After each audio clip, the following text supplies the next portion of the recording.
எதிர்கால இயக்குனர்களுக்கு இயக்குனர் ராம் உத்வேகம் அளிப்பதாக இயக்குனர் வெற்றிமாறன் கூறியுள்ளார். ராம் மிர்ச்சி சிவாவோட படம் பண்ணுறாரு அப்படின்னப்போ எனக்கு ஒரு என்ன சொல்கிறது, அது ஒரு பெரிய சர்ப்ரைஸாக இல்லை. எப்படி இருந்தாலும் அது ஒரு ராம் படமாக இருக்கும் அப்படின்றது எனக்கு தெரியும்.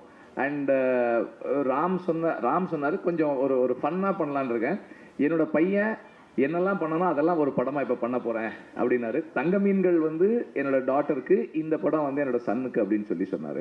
So I knew that it's going to be a fun. அவருமே அதான் சொன்னார், ஒரு ஃபன் ஜேர்னி அப்படின்னாரு. And I know that it will definitely be a fun journey. அதில் எந்த டவுட்டுமே இல்லை. அண்ட்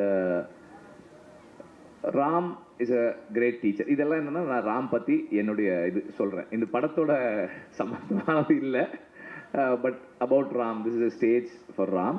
அதனால் நான் சொல்கிறேன், Ram is a very great teacher.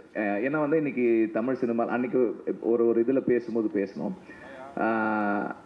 ஒரு யங் ஃபில்ம் மேக்கர்ஸ்க்கு, அஸ்பைரிங் ஃபில்ம் மேக்கர்ஸுக்கு Ram has been a guide. Like south Indian சினிமாவில், தமிழ் சினிமாவில் அஸ்பைரிங் ஃபில்ம் மேக்கர்ஸ்க்கு ஆஃப் பீட்டாக ஒரு படம் பண்ணணும்னு நினைக்கிறவங்களுக்கு ராம் தொடர்ந்து கைட் பண்ணுறாரு. இப்படி பண்ணுங்க, அப்படி பண்ணுங்க. இப்போ ஆல்ரெடி ஒருத்தர் சொல்லிட்டு போனார், அப்படி எல்லாரையும் கைட் பண்ணுறாரு, இன்ஸ்பயர் பண்ணுறாரு. Is been a big inspiration and great